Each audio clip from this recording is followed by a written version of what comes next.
How's it going, everyone? Welcome back to another Cardano update. Now, my last few videos I was calling for this double bottom breakout and we got it. That goes ahead and validates a target at a new high of $1.40 for each Cardano token. But in the past day, we have started to see a move back down to test whether this breakout is true or not.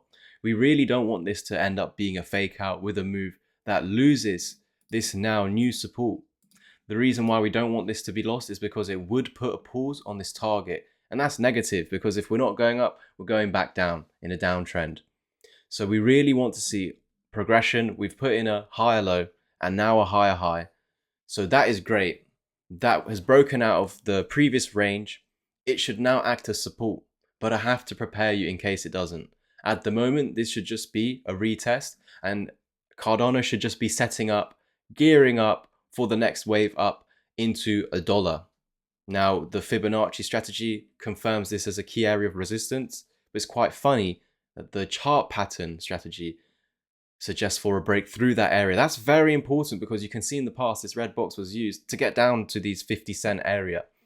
Now, if you ever want to see these higher up projections, maybe as high as $2.40, it's important to break through this area. And I really do appreciate that this double bottom actually calls for a break of this area. So it looks likely with this setup here, and it has taken pretty much the whole of this year to create this setup. I'm not going to ignore it.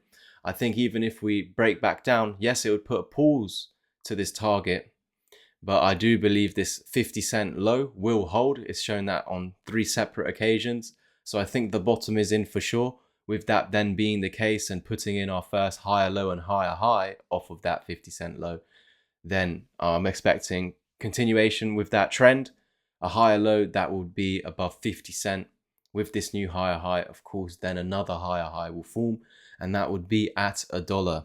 So even if the reversal doesn't come from here right now to get a move up like this, it will put a pause, come back down, find another level of support, and then continue higher essentially. I really don't think this level will be tested or lost. So with that level being a higher low and then creating a higher high off of it, I expect another higher low and then another higher high, expecting that area, the next area of resistance to be around the $1 mark, but for it to eventually give in because this would then of course be support. So any move back down, it would just act as a pivot point to continue to new highs, and then $1.70 to $2.40 as the next target area for Cardano.